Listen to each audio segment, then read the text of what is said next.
permítame hablarle de algo que usted tiene en su cráneo, en su cabeza, y es el cerebro que Dios diseñó. ¿Qué tan potente, qué tan asombroso es ese, permítame el término, esa máquina orgánica que el Señor puso en nuestra cabeza? Déjeme darle algunos datos sorprendentes del cerebro. El cerebro puede llegar a almacenar 2.500 terabytes de información. Para los que saben algo de informática, entienden que eso es mucha información. Un computador de 1 tera cuesta bastante, ¿verdad? Y el cerebro almacena 2.500 terabytes. De todo lo que usted come y consume a diario, cualquier tipo de recurso que le brinde energía a su cuerpo, el cerebro se lleva el 20% de esa energía porque es una máquina orgánica muy compleja. ¿Cuántas neuronas hay en el cerebro? 100.000 millones de neuronas. ¿Usted sabe cuál es ese número? Ese es un número exorbitantemente grande y todo ese poco de neuronas están allí en el cerebro. ¿Qué tan rápido viaja la información en su cerebro? ¿Qué tan rápido procesa él los impulsos eléctricos para darle órdenes al cuerpo? 120 metros por segundo. ¿Entiende usted cuánto es eso? O sea, en un solo segundo recorre 120 metros. ¿De dónde aquí hay 120 metros? Tal vez una cuadra, un poquito más. Y la información viaja en nuestro cerebro 120 metros en cada segundo. O sea, es una máquina asombrosa, ¿verdad? Nos asombra lo que hizo el Señor. Permítame hablarle de otra máquina orgánica que el Señor puso en cada uno de nosotros y es lo que está en el pecho, el corazón. Asombroso también es. ¿Cuántos litros de agua le caben a ese garrafón o a ese timbo de agua que a veces compramos? Como 20 litros más o menos de agua, si no estoy mal. Pues resulta que esa máquina, ese corazón, que cada uno de nosotros tenemos por dentro, bombea 7.500 litros de sangre diarios. 20 litros tiene el timbo. 7.500 litros de sangre diarios bombea esa máquina.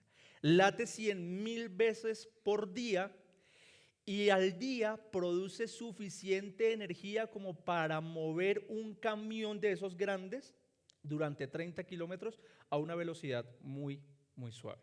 Pero esa maquinita produce la energía para mover un camión de esos. Tremendo, ¿no? Y ambos órganos hacen parte de nuestro cuerpo. Por separados, como le digo, son asombrosos, pero cuando trabajan juntos, cuando el cerebro y el corazón, hablando de los órganos, no estoy aquí simbolizando nada, estoy hablando de los órganos, han de trabajar juntos, ponen en funcionamiento un organismo que es mucho más complejo que ellos dos por separado, que es el cuerpo humano.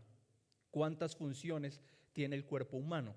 ¿Cuántas células? ¿Cuántos sistemas? ¿Cuántos procesos biológicos? ¿Me entiende a lo que voy? Es asombroso, es asombroso. ¿Y el cuerpo humano puede funcionar sin uno o el otro? Difícilmente.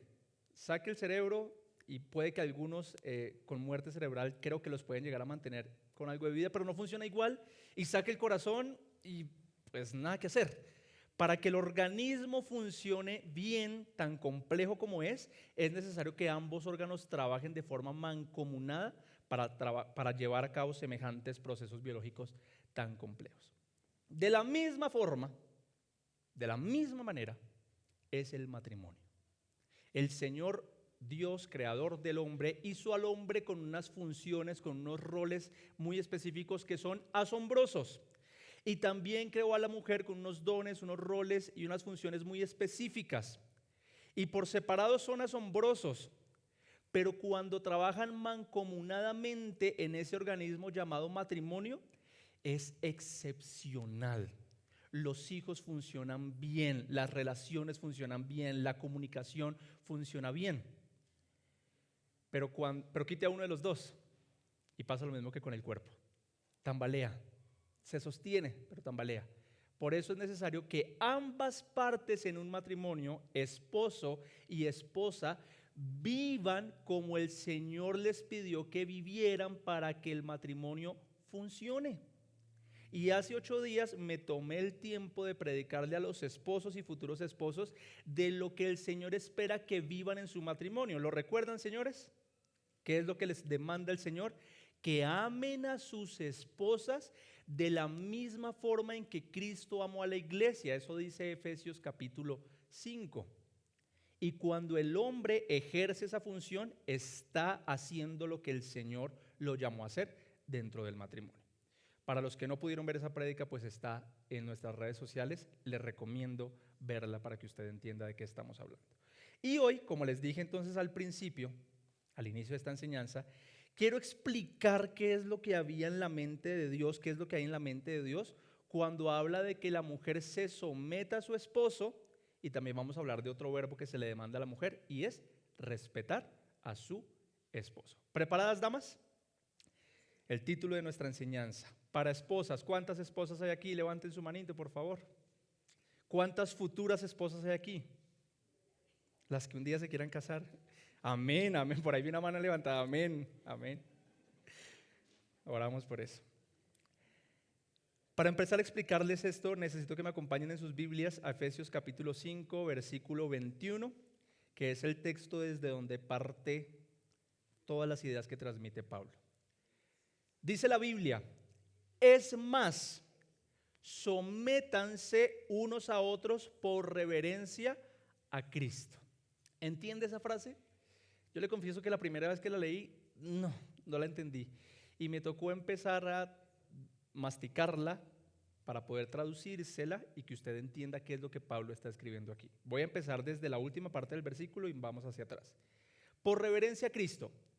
Si usted respeta a Cristo, si usted quiere honrar al Señor, si usted lo valora, si usted siente algo de reverencia por Él, entonces sométanse unos a otros. Bueno, ¿qué significa someterse? En su sentido más práctico es póngase bajo la autoridad de alguien. Eso es someterse. Sométanse unos a otros, pónganse bajo la autoridad unos a otros. Entonces hay que hacer algunas preguntas a Pablo. Pablo, ¿qué significa eso en términos prácticos? Porque hay diferentes roles en la familia y en la sociedad. Está el esposo, está la esposa, están los hijos, están los padres, están los jefes y están los empleados. ¿Qué significa que nos tenemos que someter unos a otros? Por ejemplo, ¿cómo se somete un padre a su hijo? ¿O cómo se somete un jefe a su empleado? Muy bien, y es lo que empieza a explicar Pablo. En el rol que tú ocupas, someterse unos a otros significa lo siguiente, y inicia con las esposas, que es el texto que vamos a estudiar hoy. Para las esposas esto significa lo siguiente. Para los esposos significa que la ames como Cristo amó a la iglesia. Para los hijos, someterse a sus padres significa que los honren porque ustedes pertenecen al Señor. ¿Cómo se somete un padre a su hijo? Pablo dice: no los exasperen, no los maltraten, sino enséñenlos en la disciplina e instrucción del Señor. Eso es que un padre se someta a su hijo. También le habla a los empleados: sométete a tu jefe de determinada manera, y a los jefes sométanse a sus empleados de determinada manera. Y ustedes tienen el deber y la responsabilidad de leer Efesios capítulo 5 y capítulo 6 para que entiendan todo esto que les estoy diciendo pues a mayor profundidad. Entonces Pablo, en esto que le estoy narrando, entrega un paso a paso de lo que significa someterse unos a otros. ¿Me entiende hasta aquí? O sea, él explica esa frase que le acabo de leer de Efesios capítulo 5, versículo 21. Pero pues hoy nos corresponde la explicación de la esposa. Entonces vamos a centrarnos en esos 3 versículos. De hecho, me voy a centrar solo en el 24. Versículo 22, por favor, de Efesios 5. Para las esposas, eso significa: sométase cada una a su marido, ¿como a quién? Como al Señor. ¿Y ese Señor a qué Señor se refiere? A Dios, a Cristo. Sí. Porque resulta, versículo 23, que el marido es la cabeza de su esposa, como Cristo es cabeza de la iglesia, Él es el salvador de su cuerpo, que es la iglesia. Y el 24, que es donde más voy a estar girando porque resume toda la idea. Así como la iglesia se somete a Cristo, de igual manera la esposa debe someterse en todo a su marido. ¿Quiénes dicen amén a esa palabra? Amén. Voy a hacer algunas preguntas que hice también hace 8 días, dirigidas a los esposos. Hoy espero que las esposas me contesten. Lo que Pablo está aquí entregando es una sugerencia, un consejo, una invitación. No, ¿qué está entregando? Una orden, es un imperativo, es algo que tiene que hacerse de determinada manera. ¿Cuál es la orden para la esposa? Al final del versículo 24, déjamelo en pantalla todo el tiempo que puedas, que lo voy a estar ahondando en él.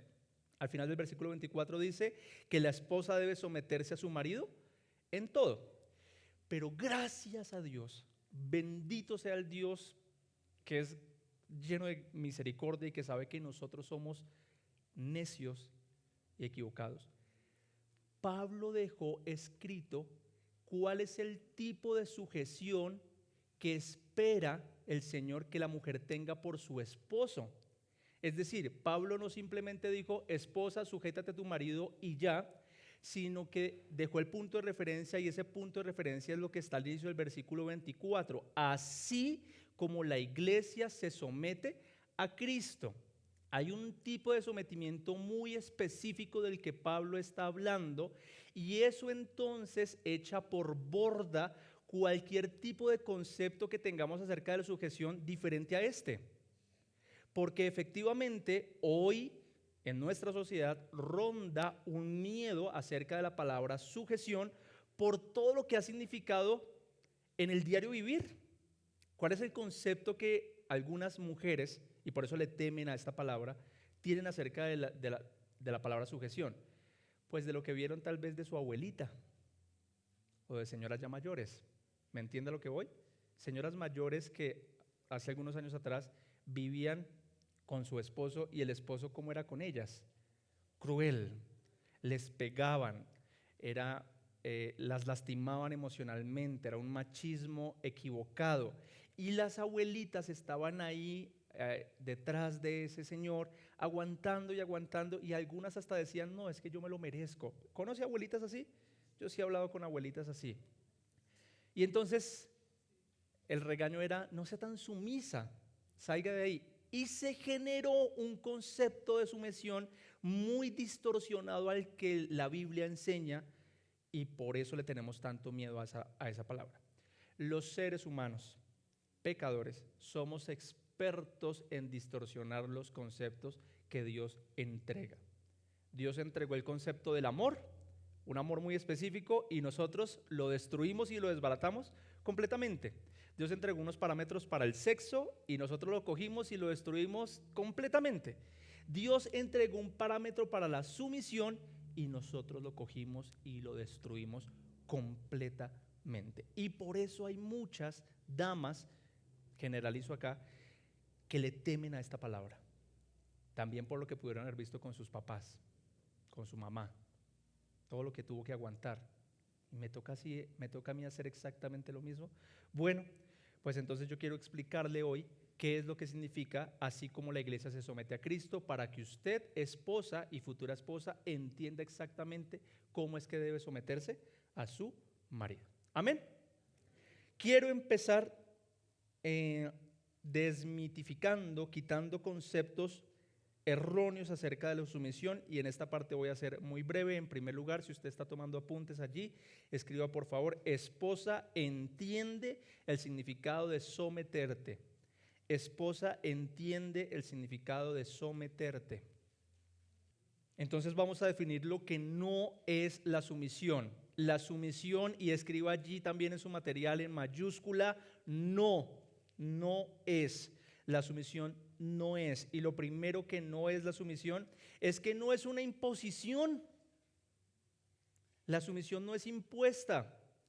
Cuando Pablo arranca no, es que esa palabra suena fea. Cuando Pablo inicia, cuando Pablo le escribe este documento referente al tema de la mujer, Pablo le está hablando a los hombres y les dice, ¿sometan a su esposa?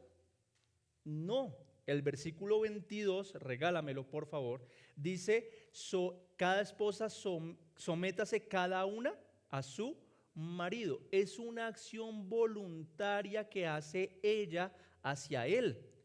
Completamente errado está el hombre que le anda diciendo a su esposa, sujétate o sométete. Porque otra vez, la sumisión no es impuesta, la sumisión surge de la mujer hacia el hombre y es un acto voluntario. Voluntario. Para las que ya tienen esposo, someterse voluntariamente, entienden lo difícil que puede llegar a ser, ¿cierto? Porque ustedes tienen un ideal en la cabeza de lo que quisieran que hiciera su esposo en algunas ocasiones, su esposo hace algo diferente y entonces someterse a eso duele porque va en contra de su voluntad.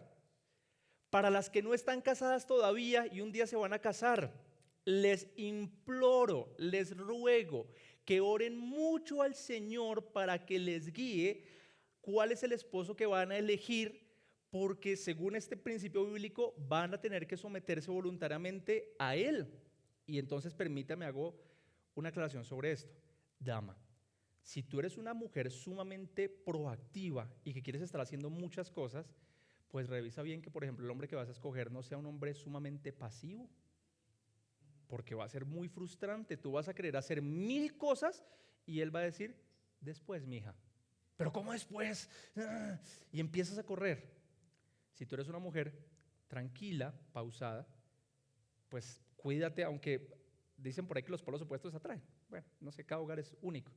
Pero si tú eres una mujer tranquila, una dama tranquila, y te casas con un hombre sumamente acelerado, revolucionado, que va en sexta, pues él va a estar queriendo hacer 1000 cosas todos los días y acelerado, y tú vas a estar ahí sufriendo por la misma razón. ¿Sí me hago entender? La sumisión no es una imposición, es una decisión que tú tomas, dama, de someterte al hombre que tú elegiste, ¿sí? Porque miren, yo creo en la soberanía de Dios y que Dios une parejas de forma soberana, pero a fin de cuentas desde la realidad humana somos nosotros los que elegimos, ¿está bien? Entonces elige bien con quién vas a pasar el resto de tus días.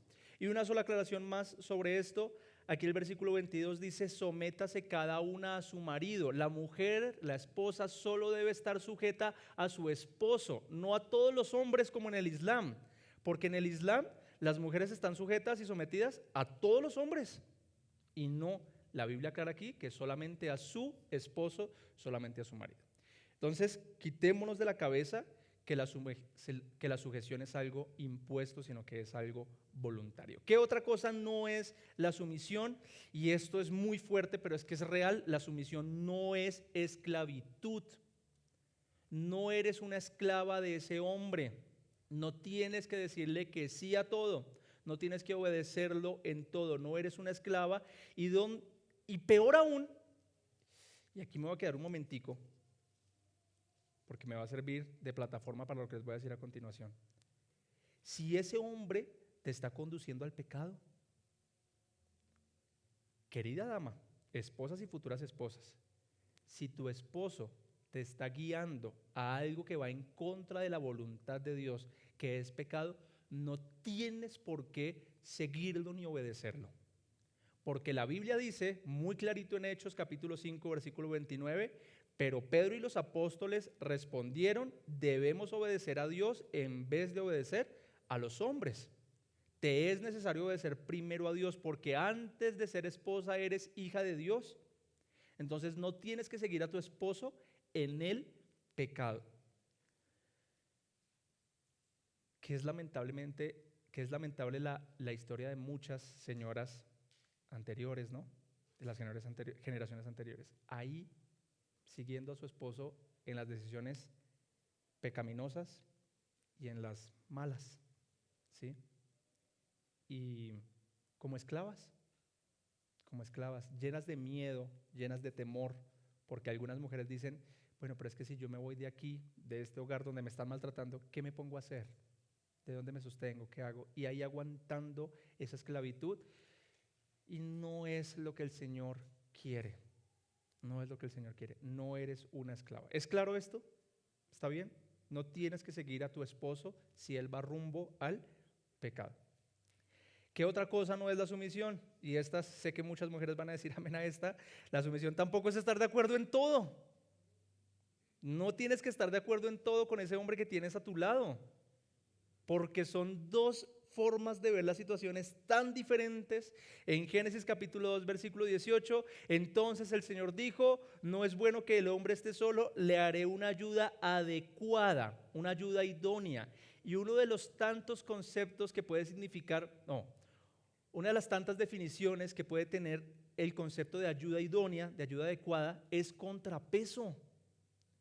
Mujeres y hombres lo corroboramos, ustedes tienen una forma diferente de ver las situaciones, a veces hasta más amplia que los hombres.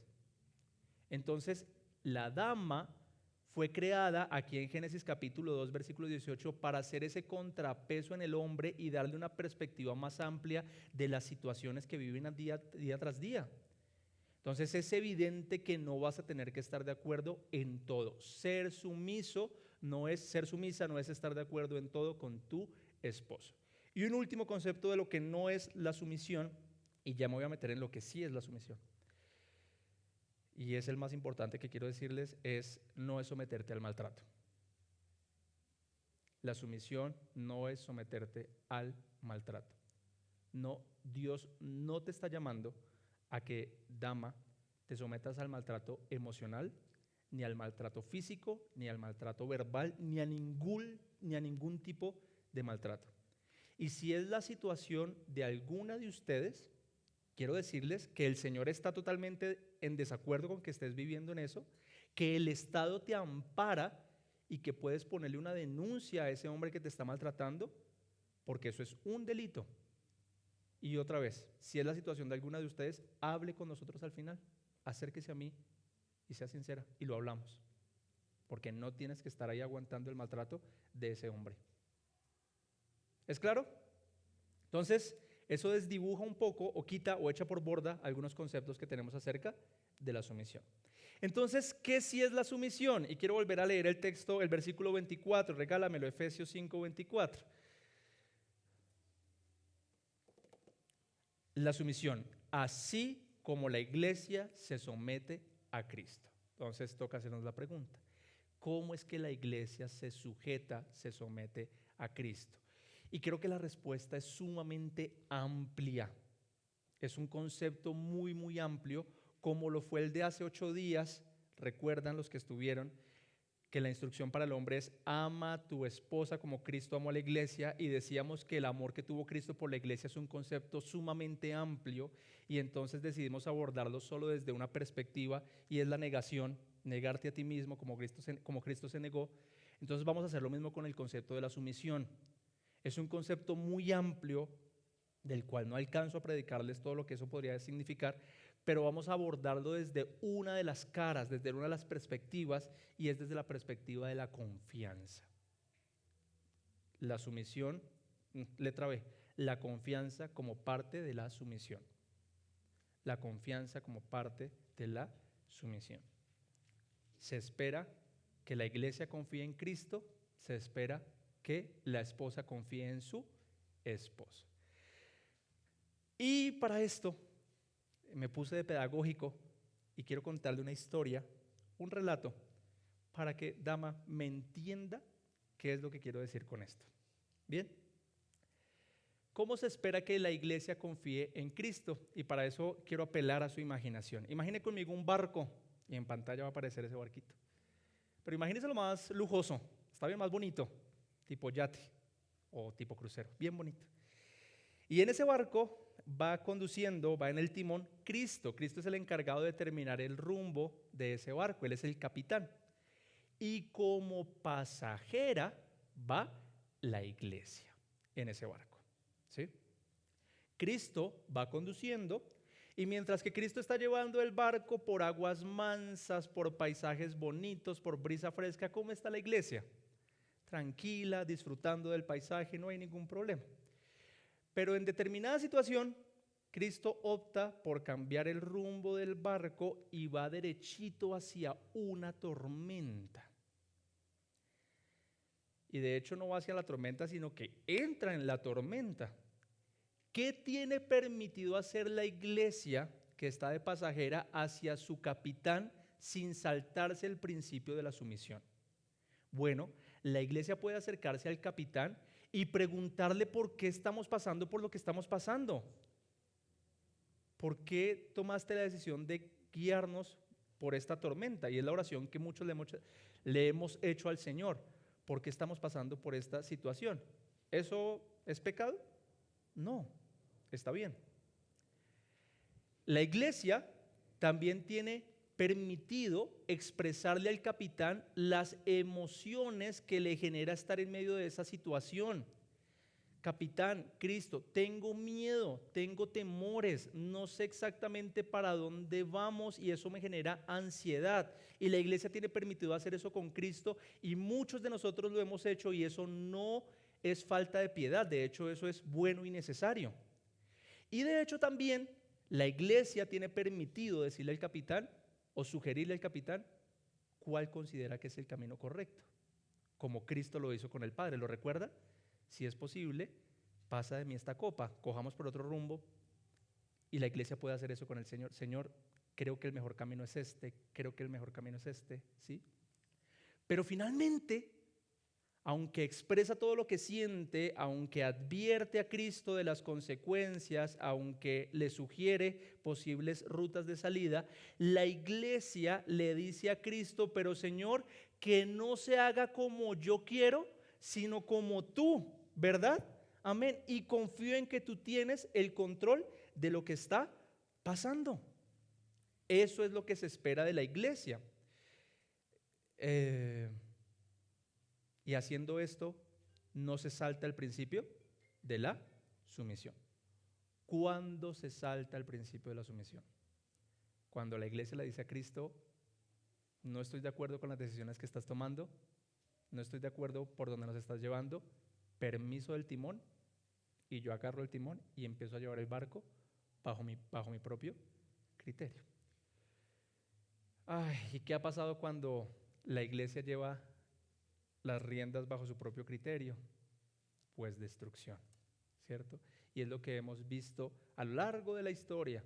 La iglesia, en vez de someterse a la voluntad de Dios que está en la palabra, ha empezado a decidir desde su propia perspectiva qué es lo correcto. Y por eso la iglesia católica y la cristiana han cometido barbaridades a lo largo de la historia y hoy en día se siguen cometiendo, porque la iglesia no se conduce bajo las escrituras, sino que se conduce bajo la voluntad de un hombre. Y eso sí que es peligroso, sí que es peligroso. Por eso la instrucción, para cerrar esta parte, es Proverbios 3 del 5 al 7. Regálamelo, por favor.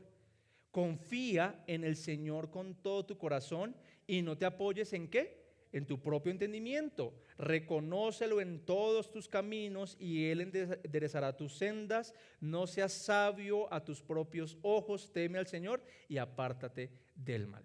Así se espera que la iglesia confíe en Cristo. ¿Me entiende, verdad? ¿Y cuál es el paralelo de esto con mi matrimonio, pastor? Estarán preguntando algunas mujeres. Bueno, ¿eso qué tiene que ver conmigo? Bien, viene la parte preciosa. Bueno, el Señor creó un barco llamado matrimonio. Y el Señor estableció que el capitán de ese barco, ¿quién es? El esposo. El esposo va con las manos en el timón. Y la esposa va como pasajera, pero no como una pasajera pasiva, como una pasajera que simplemente está ahí sentada mirando para arriba, para abajo, disfrutando. No, es una pasajera activa que tiene voz, que tiene voto, que tiene la capacidad de estar al lado de su esposo y si es necesario también poner la mano en el timón y estar ahí con él. Es una pasajera activa, ¿sí? Pero el esposo va conduciendo el barco. ¿Qué ocurre? Mientras que las aguas están mansas y el esposo está llevando todo por aguas mansas, ¿cómo está la esposa? Tranquila, está bien. Pero llega la tormenta, se avecina la tormenta.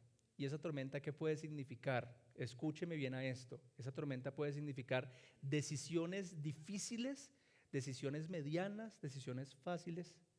Esa tormenta puede significar problemas difíciles, problemas medianos, problemas fáciles. puede significar una diversidad de cosas. Y van rumbo hacia esa tormenta. ¿Qué se espera que haga la esposa con él? Se espera que haga lo mismo que hizo la iglesia hacia Cristo, que le exprese sus emociones, que le exprese sus preocupaciones, que le exprese sus miedos. La esposa puede y debe hacer eso con su esposo. También que le sugiera salidas, que lo advierta de las consecuencias de las decisiones que puede llegar a estar tomando. Y se espera que la esposa haga eso. Y ojo aquí que me voy a referir a los esposos. Y voy a usar una palabra fuerte, pero es que es cierta.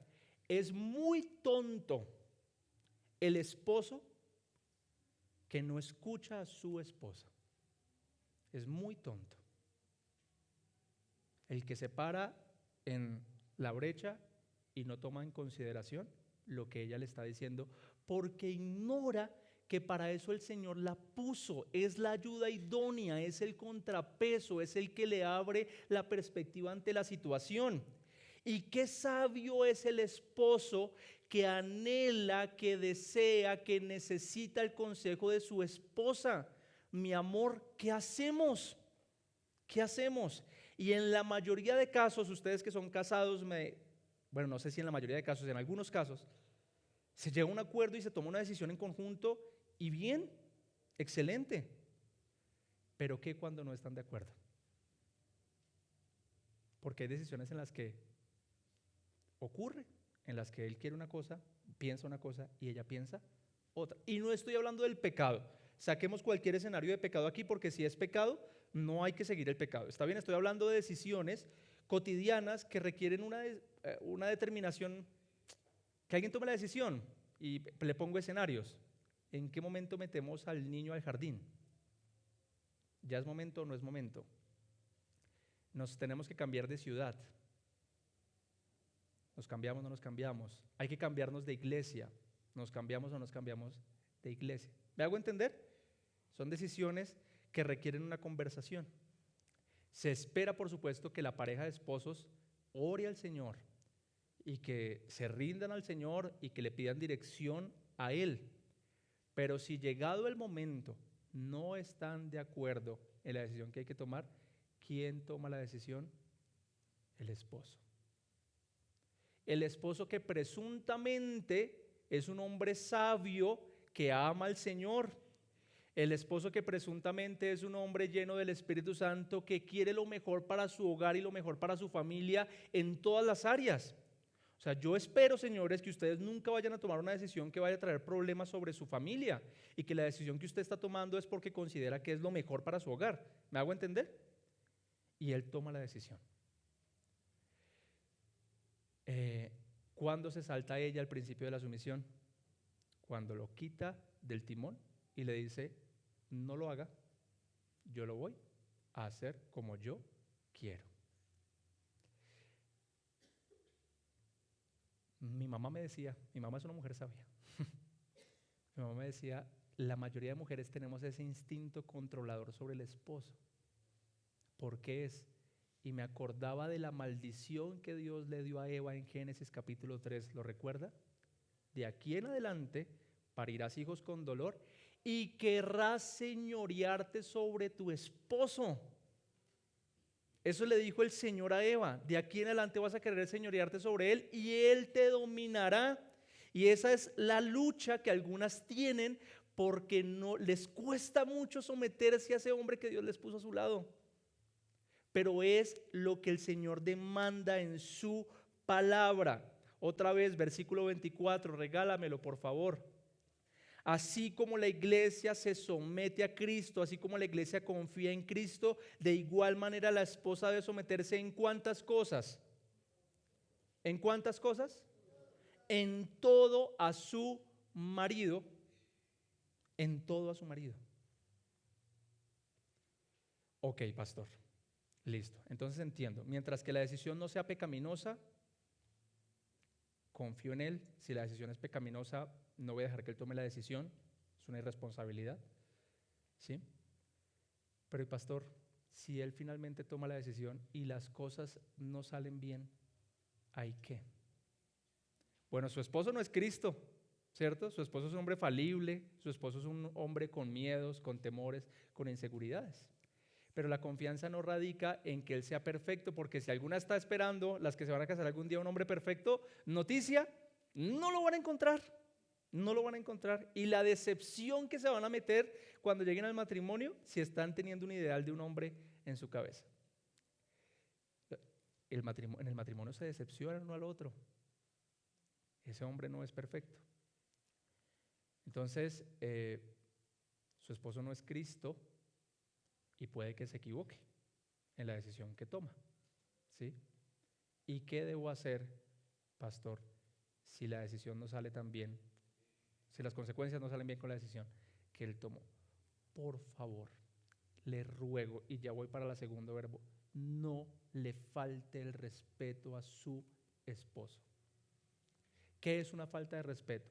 Si ve, se lo dije, es que usted nunca me escucha, es que usted nunca me hace caso, es que usted esto, es que usted lo otro, y le prometo, señora, que su esposo está avergonzado y con culpa porque la decisión que tomó no salió bien. Y está como un soldado caído, y cuando usted llega a dispararle con esas faltas de respeto, termina de hundirlo más y más en ese agujero. Y es la realidad de muchos hogares. Y entonces, como los hombres constantemente están recibiendo, el término cotidiano, la cantaleta de su esposa, entonces muchos hombres optan por no tomar más decisiones y se convierten en hombres, y la palabra es esta, inútiles en el hogar, por miedo a la reacción de su esposa. No, yo prefiero no tomar esa decisión, porque donde salga así, ¿quién se la aguanta? Es porque usted es una irrespetuosa con él. Y lo destruyó su liderazgo y lo hundió en el fango. Y ese hombre ya no quiere liderar más su casa porque le tiene miedo. ¿Qué se espera que haga una dama? Damas, ustedes tienen un poder tan precioso de o destruir el liderazgo de ese hombre o de reafirmar el liderazgo de ese hombre. Lo que usted le dice, querida esposa y futura esposa, a su hombre después de una mala decisión, lo marca tanto para bien o para mal a ese personaje, a ese sujeto.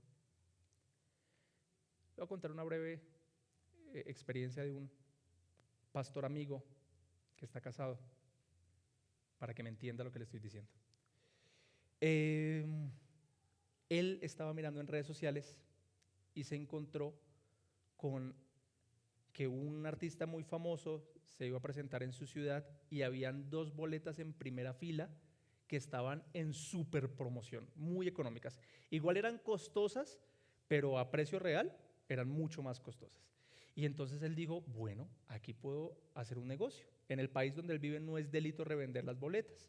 Entonces él dijo, yo compro esas boletas, las revendo, nos ganamos un dinero, con esto pagamos esto de la niña, esto de esto, Y fue donde su esposa y le consultó, mi amor, mira, tengo este plan de comprar estas boletas, ¿qué te parece? Y ella le dijo, amor, pues no estoy tan de acuerdo, ¿sabes? Puede ser riesgoso ese negocio, ¿qué tal que no las vendas? Pregúntale al Señor, pero que el Señor te guíe. Y él finalmente compró las boletas, muy económicas según él. Se llegó el día del concierto y pregúnteme cuántas boletas había vendido el hombre. Ni una. Y ya a unos cuantos minutos de que iniciara el concierto logró vender una y en descuento. O sea que perdió un montón de plata con esa decisión que tomó. Él cuenta que estaba sumamente avergonzado y dolido por esa decisión que había tomado, y en la noche se sienta con su esposa y sus hijas. Las hijas son pequeñas, pero estaban al tanto de lo que estaba ocurriendo, y las palabras de su esposa fueron, mi amor, gracias por el esfuerzo que haces de proveer para nuestro hogar. La decisión no salió como pensabas, como queríamos, pero igual te apoyo. Gracias, amor. Y él dice que en ese momento se sintió el hombre más respetado y valorado por su hogar, y reafirmó su liderazgo. Diferente y en contraste a la misma idea que le acabo de decir hace algunos momentos. Se lo dije, usted es muy terco, usted no me escucha. Eso destruye completamente, y por eso Algunos hombres se han vuelto unos inútiles en el hogar. Querida dama, espero que me haya entendido un poco más lo que significa someterse desde la perspectiva de la confianza. ¿Está bien? Porque le recuerdo que esto no es un invento mío, no es una consejería inventada por el pastor Sebastián, sino es lo que está escrito aquí en la Biblia. Son principios que Dios estableció para que el hogar funcione bien, así como el cerebro y el corazón, así el esposo y la esposa. Y cuando usted, dama, vive bajo este principio, el Señor bendice ese hogar. ¿Qué hago si mi esposo es incrédulo? Si mi esposo no camina con el Señor, tómese un café con Pedro. Primera de Pedro capítulo 3. Lea ese capítulo con detenimiento, estúdielo y ahí va a encontrar la respuesta para esa pregunta. Primera de Pedro capítulo 3. ¿Está bien? Entonces, salidos del tema del sometimiento desde la perspectiva de la confianza, quiero terminar mi sermón brevemente hablando acerca del respeto. Segundo lugar, escriba allí en su material: esposa, habla con tu esposo sobre el respeto. Esposa, habla con tu esposo sobre el respeto. Efesios capítulo 5, en el versículo 33, está en el mismo contexto de esto que hemos leído, pero el versículo 33, Pablo escribe lo siguiente también como una instrucción para la esposa. Por eso les repito, cada hombre debe amar a su esposa como se ama a sí mismo, y la esposa debe ¿qué? Respetar a su marido. Entonces ahí hay una orden, que la mujer, la esposa, respete a su esposo. Pero tenemos un problema con este versículo, y es que no tenemos un punto de referencia de lo que significa el respeto, o a qué tipo de respeto te está refiriendo aquí Pablo. ¿Me entiendo lo que le estoy diciendo? Porque con el tema del sometimiento, pues hay un punto de referencia, así como la iglesia se somete a Cristo. Con el punto del amor, tienes que amarla como Cristo amó a la iglesia, pero aquí Pablo no nos está diciendo respétenla como tal cosa, simplemente dijo respétenla. Entonces nos corresponde a nosotros, a la luz del Nuevo Testamento, a la luz de las Escrituras, construir un concepto bíblico de lo que significa respetar, ¿sí? Y John Piper, si usted ha leído a John Piper, le recomiendo que lea todos los libros que pueda de él, que escuche las prédicas de él. Están en inglés, pero es un excelente hombre del Señor. Él extrajo un concepto del respeto de un texto de Filipenses capítulo 2. Filipenses capítulo 2 dice que la verdadera humildad es ver a los demás como superiores a mí. Y entonces él produjo esta frase para definir el respeto partiendo de ese texto. El respeto cristiano no es simplemente cortesía externa, no son solo buenos modales, sino la expresión del corazón que ve a Cristo en los demás y los trata como portadores de la gloria de Dios.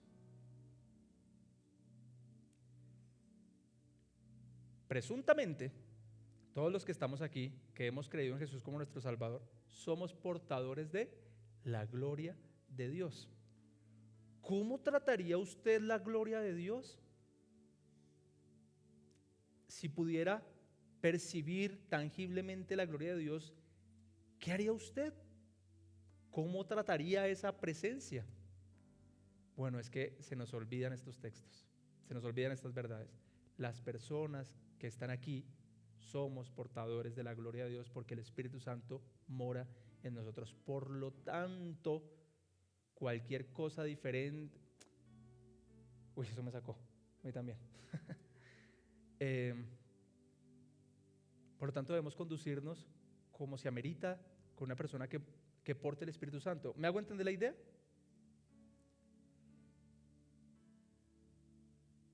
Me parece muy triste, hablando del respeto, que hayan cristianos tan irrespetuosos, no solo con las personas de la iglesia, sino allá afuera, faltando el respeto a las demás personas porque creen que son menores que ellos, menos que ellos. Entonces hay supuestos cristianos que son irrespetuosos con el celador, supuestos cristianos que son sumamente irrespetuosos con un mesero, con los habitantes de calle, que ni los saludan. El habitante de calle se acerca a la mesa y le dice buenos días, buenas tardes, usted me regala una moneda, y hay quienes ni les dan la cara. Al menos salúdelo y dígale no puedo, no tengo, pero no le falte al respeto. Pastor, pero ¿por qué debería yo respetarlo? Porque eso dice la Biblia, 1 de Pedro capítulo 2 versículo 17. Respeten ¿a cuántos? A todos, y amen a la familia de creyentes, teman a Dios y respeten también ¿a quién? Al rey. Entonces aquí Pedro está diciendo que todo cristiano debe tener una actitud de respeto hacia todas las personas con las que se relaciona. Y el primero de ellos pues es Dios. Y sí que le sabemos faltar el respeto a Dios.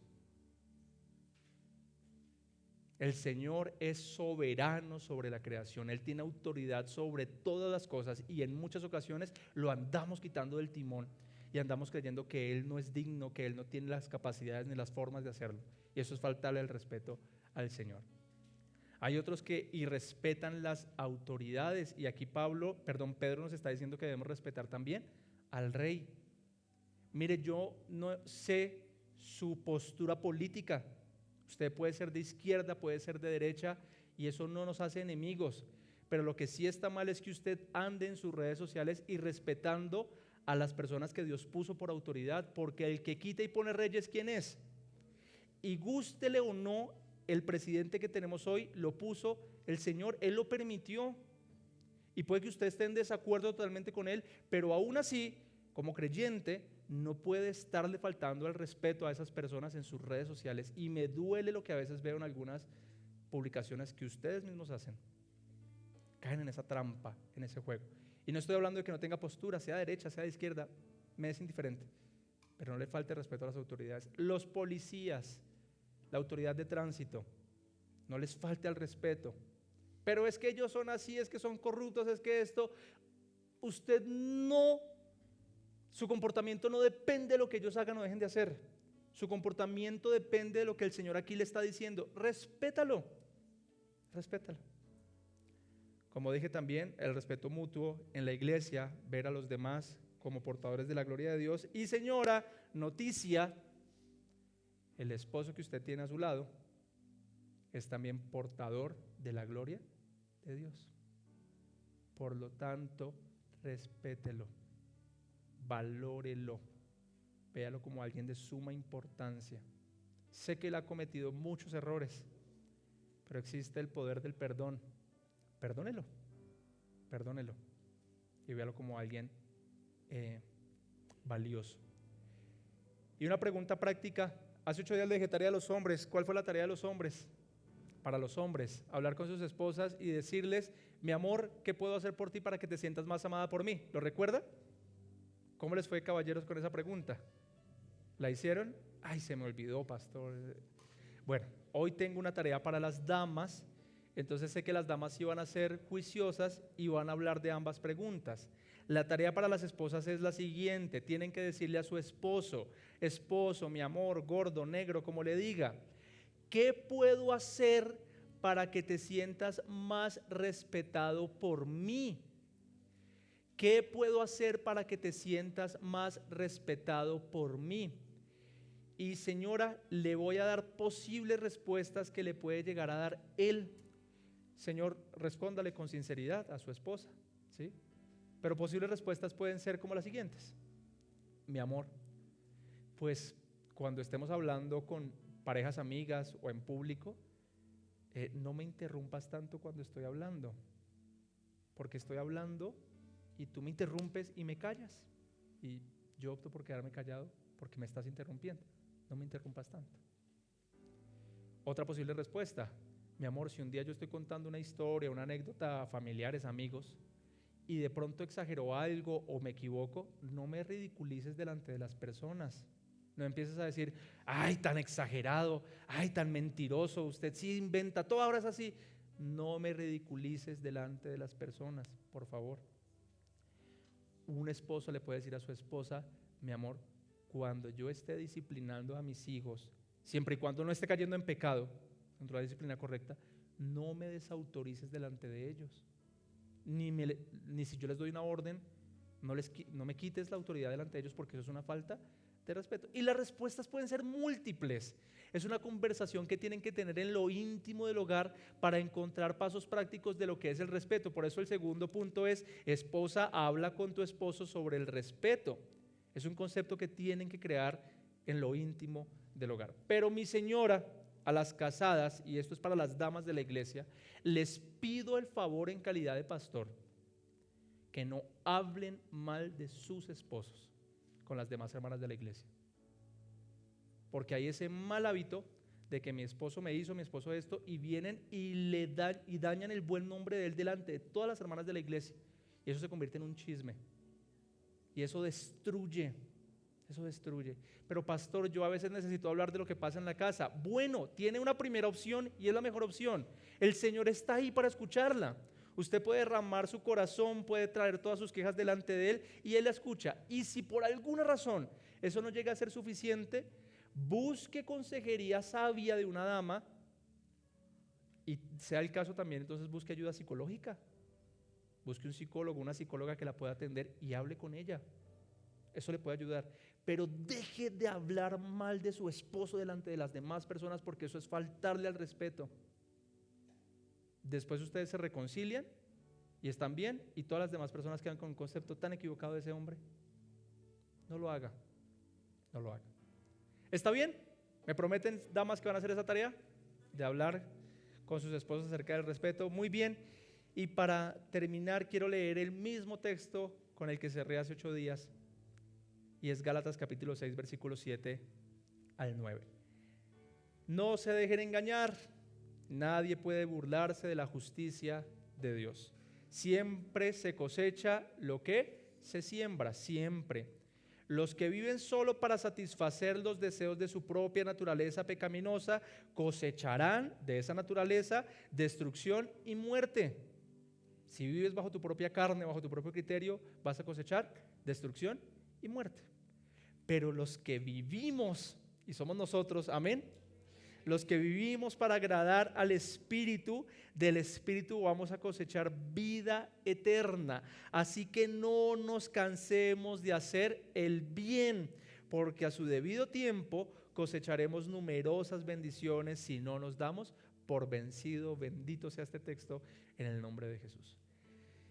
Y de igual manera, como hace 8 días, les pido por favor, esposos, que oren por sus esposas, y las que están solitas allí o los que están solos, pues vamos a meditar un par de minutos en este texto. ¿Está bien?